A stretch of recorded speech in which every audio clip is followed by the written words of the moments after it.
And Mhm. just getting that license alone, that piece of paper from the state that tells you you're licensed to sell life and health products, you know more than the person that's sitting across the table from you. So it's about being confident in ourselves, right? And when we're young, that's hard to do. And sometimes you just got to go through the experience or fail a couple times, right? And be able to learn from your mistakes and challenge yourself and never give up.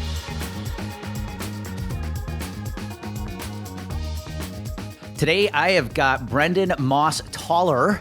Did I say it right, Brendan? Yeah, great job, Andy. Awesome. Brendan Moss-Taller with me from Boast Benefits in Ohio. Brendan, welcome aboard. We're going to have a fun conversation about how you've built a nice little Medicare practice, but we're going to dive into how you're going to leverage online marketing to expand that presence. So welcome aboard, man. Yeah, thanks. Excited to be here. Appreciate it. Before we dive into the conversation, let's start here. I'll be honest, Medicare is not something I talk about a whole lot. But what led you, as you got your feet wet in the insurance industry, what led you down the path of Medicare?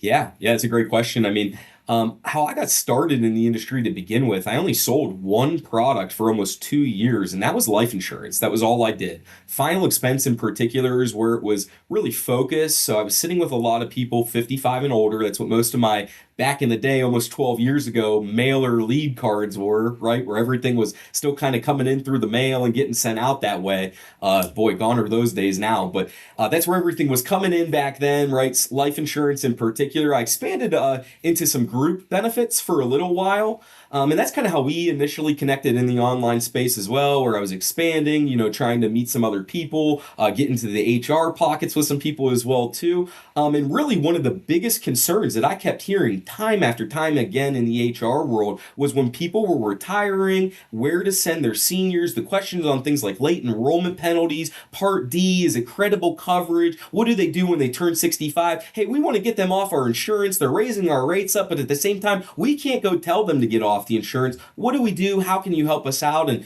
that was really where it was like, hang on one second, let me go get educated in this Medicare space. And then things like ICHRA started coming out. And I mean, it's always changing, but that's really what kind of led me into Medicare about, I think I did my 8th AEP now, if I'm not mistaken. It was my 7th or 8th. So you're fresh off it. I think you said December 7th. How you feeling right now? We're recording this on December 12th. I'm still a little tired, if I'm being honest. My record week was 87 people in 1 week, face-to-face, one-on-ones. So, I mean, that takes some time, and then I got a family at home as well, too. So 7-month-old, up a little bit early in the mornings, but, I got great motivators and a big why. So it definitely keeps me going. And, just still recovering right now. I got a question for you. Is, when you think about Medicare, right? We're selling an insurance product to people who are age 65 and older. Mm-hmm. Most of the time. You typically don't see somebody your age specialize in that. Have you been able to use that as a differentiator? I'd be curious, has it hurt you in any way from a credibility standpoint, and or have you been able to utilize that as a differentiator? Yeah, that's a great question.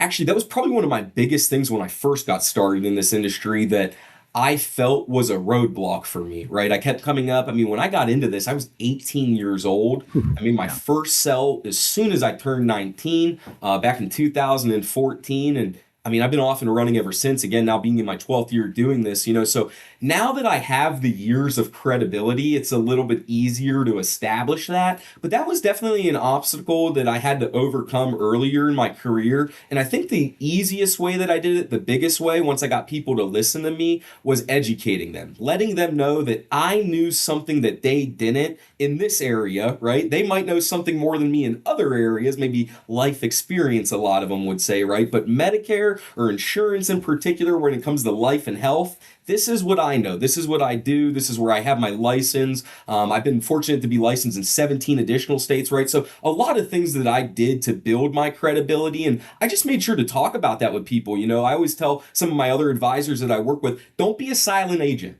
Okay, don't not tell people what you do. All right, let everybody know what you do. Scream it from the mountaintops if you have to. It's a good thing to do. People need to know where to go when they need help. And if they don't know what to do, they never know to contact you. And again, now how long I've been doing this, I've been outlasting other people. They see the experience, they see the years now coming next to that. And people who would have never talked to me 5, 6, 7 years ago are now calling my phone. And not only are they calling my phone, they're referring others to call my phone. And they're referring their friends. Yeah. Yeah, exactly. You brought back a memory for me that I don't talk about a whole lot. I actually started my career in life insurance as well.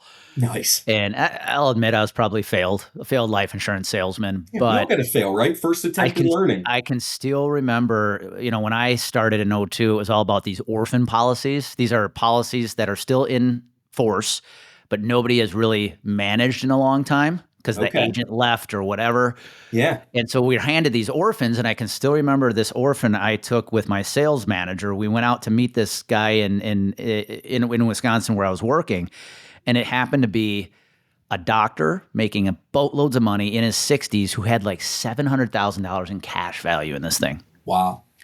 And as exciting as that was, I still remember sitting at his kitchen table going, why would a guy like this take me seriously about Mm, what to do with this life insurance policy that has $700,000 of cash value in it? Because I was 22. yeah. And that was I still remember that moment like it was yesterday because it was that aha, like, holy cow. Yeah. Well, I think, again, something for me, because keep in mind, even still, I mean, age is something I still work with being in my 30s, right? But I Mhm. work with a lot of advisors that are older to me.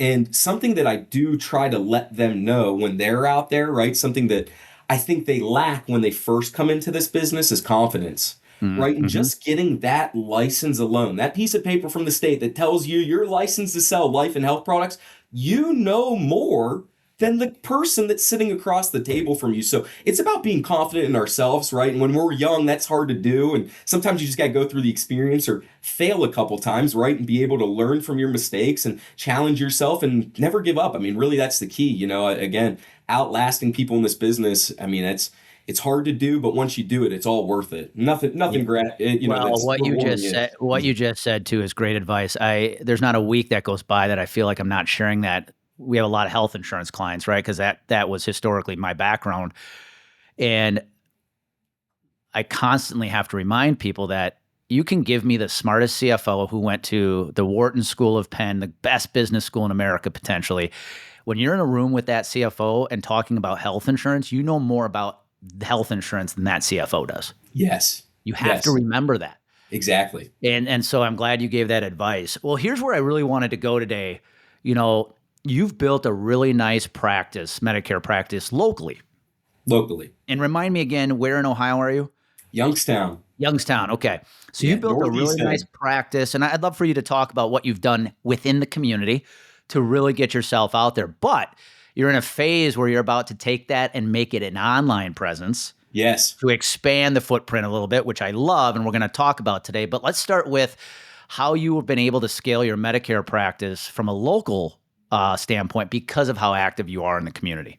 Yeah, definitely. Definitely. And if you can't tell how excited I am to expand into online even more, because that's really where the light bulb went off for me is I felt like the things that people do online, I was doing locally. So it's like, hey, why do we not expand on this, right? Or in my community, right? Just as a small example, something we're doing right now, we have a small podcast right in our local area. One of the things they really focus on is part of the blind community. So again, they're Mm. blasting this out for ears to hear, right? And then there's also a lot of other members that just don't have access to transportation, the ability to get out of their house as much. So again, we're keeping this podcast, or they are, I should say, excuse me, very local, about like a 25-mile radius. And I've been on that podcast more than once, talking about Medicare, talking about final expense. I'm scheduled to go back again in April, right? So that was one of the small examples I did. But I'm active in the community in ways where like we're going out and we're participating in events. So again, like community fairs. Sometimes I have booths that are set up there at the fair where I am just set up as a resource.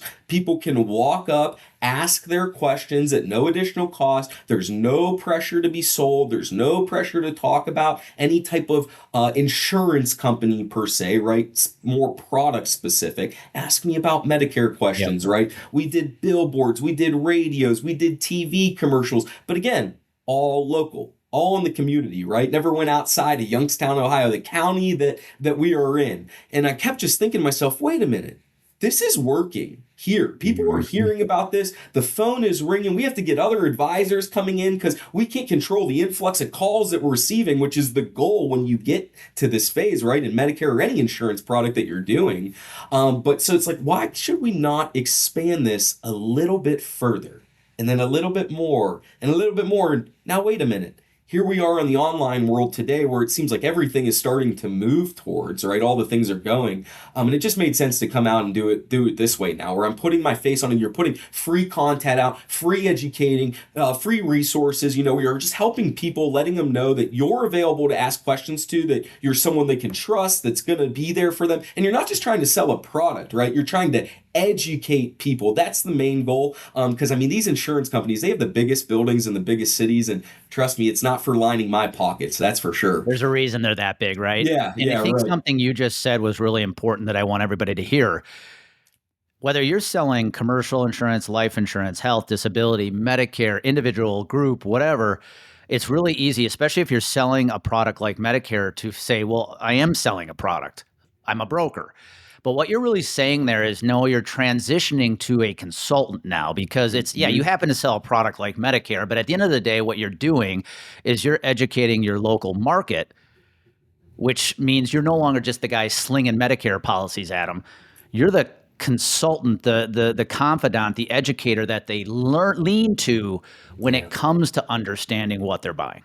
That's Yeah, a big difference. I think that's a great point that you bring up because it's funny. You'll know you get good at this when you get to the end and someone looks at you and goes, "What do I owe you?" Yeah, yeah, You have to tell them nothing. They think you're doing them a favor now again all of a sudden after they're thanking you for helping yep. them, right? Not something where you just have sold them and you're, "Thank you, Mrs. Johnson," right? No, she's thanking you now twice. What So, led you? So, Brandon, what led you go? Okay, I'm doing really well with the local community, selling a lot of Medicare within the community of Youngstown. We've scaled, we've grown. But now I want to expand my footprint. What led you down the path of, okay, I need to have a better online presence? yeah, yeah, I appreciate you asking that question because I think that's one of the reasons I even got into this business, that I stay in this business, and what motivates me in this business, and it's truly helping people. That's the biggest thing now that I get to enjoy and appreciate. Where I think something that's overlooked that I'm going to briefly touch on in the online is like everyone goes through hardships, everyone struggles, right? We're sitting here 12 years later, where things are now easy. Okay, they're easy. You guys missed the years that it was hard.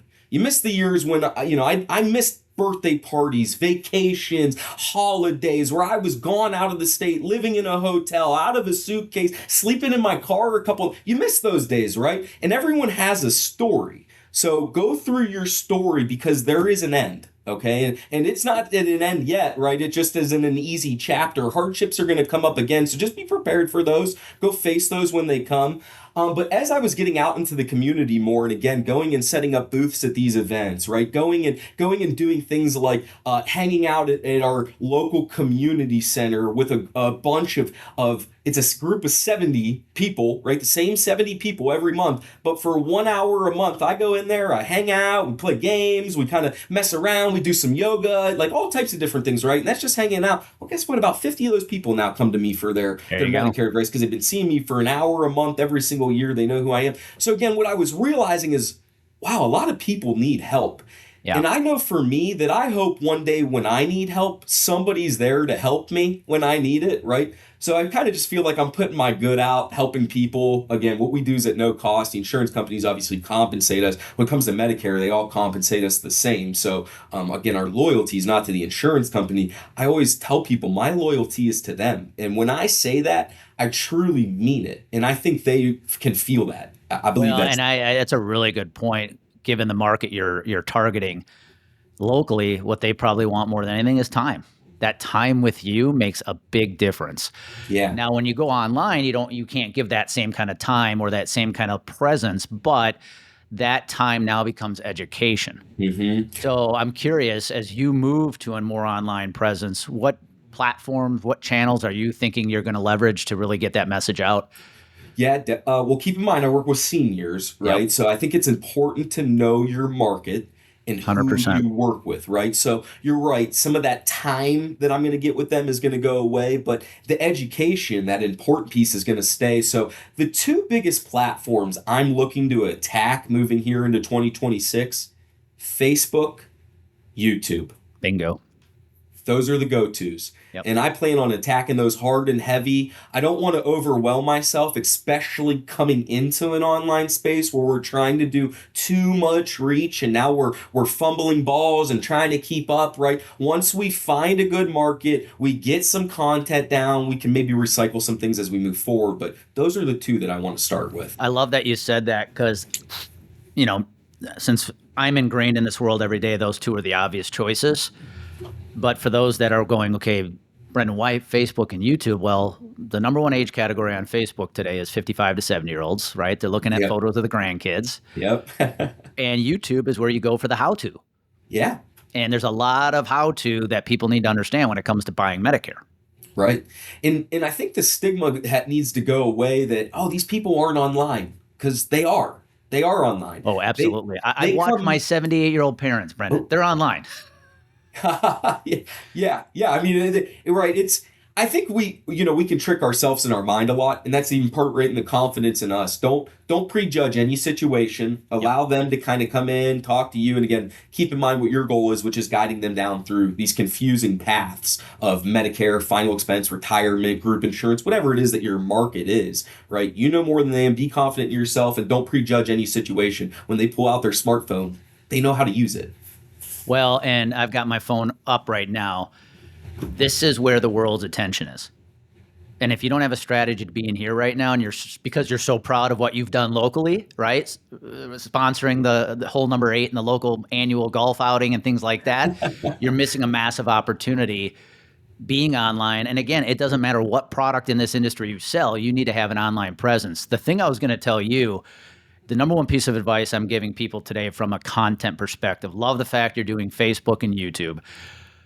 When I think about, okay, what should you be talking about? The best analogy I can give you is think of yourself like the news station of Medicare people tune into.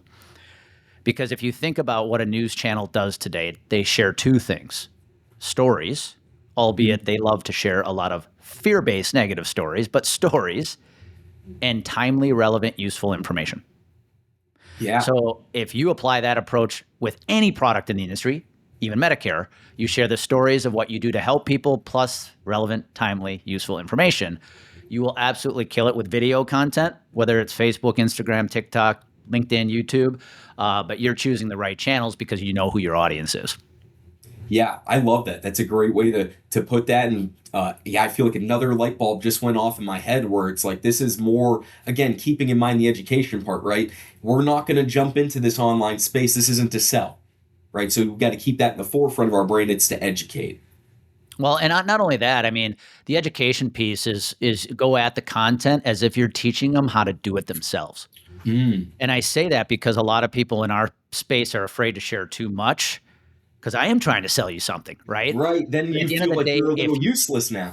Exactly. At the end of the day, or you're just going to give it to whoever you're working with today. Well, number one, if they're willing to use your information to make their broker better, they were never going to work with you anyways. Number two, if you give away the good stuff, that is what's going to cause them to come back time and time again. And eventually they are going to hire you as their advisor. Yeah, great point. Give away the good stuff. Yeah. And if they got to take that info to their own broker, maybe you can work with that broker too. Well, not only that, Brendan, but it may create a banana peel effect for their broker, because maybe the broker can't supply or do what you were saying in a video. Right. But at the end of the day, becoming that, again, that news station your buyers tune into, I think is one of the number one, or one of the top marketing strategies every agent, advisor, agency in this industry has to deploy today. Yeah. It should actually be a principle of every marketing strategy. Yeah, I'm excited for getting into this online space. I think it's anything that's fresh and new I get excited about, because it's something that's new, and I kind of get excited to mess up a few times because I get to learn in those experiences, and learning is definitely key in this industry. Surviving is and not only that, I'm excited to see what happens to your business, because a lot of your competition is not going to do this. Yeah. They've been around for 20, 30 years. Oh, I do it the way I do it. Or I'm sitting on a book and I'm not actually trying to grow. I'm really excited what your business is going to look like over the next 5 years because you're about to deploy this strategy. And this is where I want to kind of wrap. Now that you are at the beginning of this journey, what advice would you give, regardless of what an insurance advisor sells today? What advice would you give that advisor who's sitting on the sideline right now going, I know I need to do this, but maybe I've got those fears of failing or judgment coming up? What advice would you give them? Yeah. Or Well, who am I? I'm young. How am I going to get any credibility doing this? yeah, that's a great question. That's a great question. I think that again, the number one thing is experience, right? So I'm a firm believer in that 10,000 hour rule. I'm sure almost everyone that's watching this right now probably knows exactly what I'm talking about. The quickest way you're going to get to that is by getting off of that sideline, getting into the game, failing as many times as you possibly can. Okay, just do it. Deal with it. Get over it. Stop caring what other people think. That would be my number one piece of advice. Because the more that you care about or maybe I should say it this way, the less you care about what other people think, the more people you're actually going to attract to you. It's weird Boom. how that works out. But again, when you stop caring what other people are thinking of you, all of a sudden the stuff that you're talking about, you're going to attract this new group of people, more of them that want to come to you because again, they feel pulled to you, they feel drawn to you. So get out there, be a part of something, don't give up, believe in yourself, be confident, never stop learning. Those would be some of my biggest pieces of advice, and just get out and go to work every day. The hardest door to get out is our own. Ooh, great it, dude. Love the knowledge bomb there. And here's the best part. They're not actually thinking about you. They're Exactly. too worried about themselves. So don't stop caring what others think because they're not thinking about you. Not at all. Brendan, this was an awesome conversation. If somebody wanted to reach out to you, follow you on your channels, what are the best ways to follow and get in touch with you? Yeah, you can simply Google benefits by Brendan. And if you Google benefits by Brendan, Brenden, my Facebook should pop up, YouTube should pop up, our Google page should pop up. It is all direct to me. The phone number that you call, it's my personal line. I don't always pick up, granted, but if you leave me a message, you'll hear my voice, and I'm the fella that calls back every single time. It's a little hard to do when I'm fielding a couple hundred calls every week, sometimes even more, but we always get back to people. And again, once I talk to you, we can always look at other advisors in your area. But yeah, just Google benefits by Brendan. Get a hold of me, get in touch. I love talking to people in this industry. And Andy, I really appreciate you getting me out of my comfort zone. I look forward to growing because that's where growth really happens. Brendan Mostaller, everybody. Brendan, it's been a pleasure.